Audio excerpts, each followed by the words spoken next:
Hello and welcome everybody. I thought today we would talk about carabiners, something very often overlooked and very misunderstood.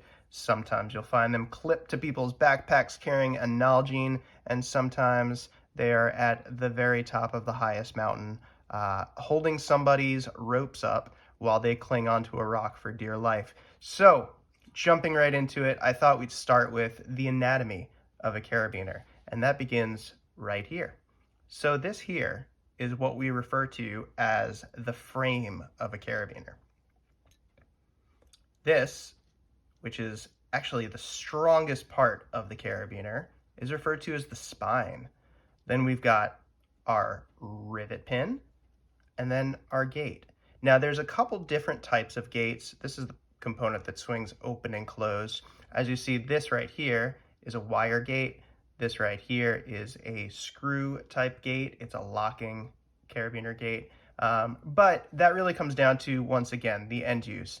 Is it going to be holding a Nalgene to your bag, or are you going to be using it for climbing? And if you are using it for climbing, where in that big chain of climbing components is it going to be placed? Is it just holding gear to you, or is it actually holding ropes? So these are kind of some of the things that you should be asking yourself when choosing a carabiner. Over the next section, we're going to quickly talk about how it comes down to the strengths and the ratings of carabiners. All right, so before we jump in with both feet, I just want to dip a toe in and kind of explain to everybody what some of the major access points are on a carabiner, right? So we have this area here, which again, as I mentioned previously, this spine of the carabiner is the strongest part of your carabiner. And this is a major axis loading point. So typically you're going to have some rope here, you're going to have some rope here, and they're going to basically be loading the carabiner along this access point. The other big access point is the minor access point, which therefore it's not so big. But that is what's referred to as cross-loading our carabiner. That's a much weaker direction across the carabiner in order to load it. So that's something that we kind of want to avoid, which brings us to the shape of the carabiner. So this is a pear-shaped carabiner, which is designed in order to basically bring the rope right back to the major access loading point. All right, so now that we've talked about the major and minor access loading points, I want to talk about all this jibber jabber right on the back of the carabiner, because there are a lot of numbers and this stuff is actually really, really important. So we've got KN, and that KN stands for kilonewton. And then there's a couple of arrows here, which are pointing this way and that way. A couple arrows here, which are pointing this way.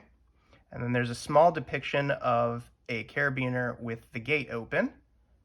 And then throughout all of that, there are some numbers. So I'm going to explain that right now. So KN stands for kilonewton. And 1 kilonewton is equal to the force needed to move 1 kilogram of mass at a rate of about 1 meter per second squared. So I know that that can be a little bit weird to kind of follow, but basically all you need to know is that 1 kilonewton is equal to about 224 pounds of force, right? So now that we're looking at this 24, what does that 24 equate to in terms of pounds of force? Well, 24 kilonewtons equals about 5,395 pounds of force. But since those arrows are pointed left and right, again, this is our major access loading. 24 kilonewtons, 5,395 pounds can be loaded across this access point. Now, if we were to look at that 8 and those 2 arrows, that's showing you that if you tried to cross-load this beaner, we're going to drop down to about 8 kilonewtons. Now, 8 kilonewtons is nowhere near 24 kilonewtons. We're basically less than half of where that was. And 8 kilonewtons equates to roughly 1,798 or so pounds of force. So again, that's quite a bit less. Now, let's just hypothetically say, for argument's sake, because we're looking at that small depiction there, that your carabiner is stuck open and it's just clinging onto the edge of a rock, and oh my God, that's also only going to hold you at 8 kilonewtons, which is still 1,798.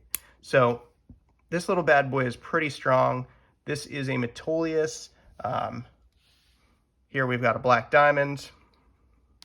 And then lastly, we've got another Metolius. A couple different shapes and all sorts of fun. I just geeked out on carabiners and you came along for the ride. And I hope you had fun. Check us back next time. Don't forget to like and subscribe.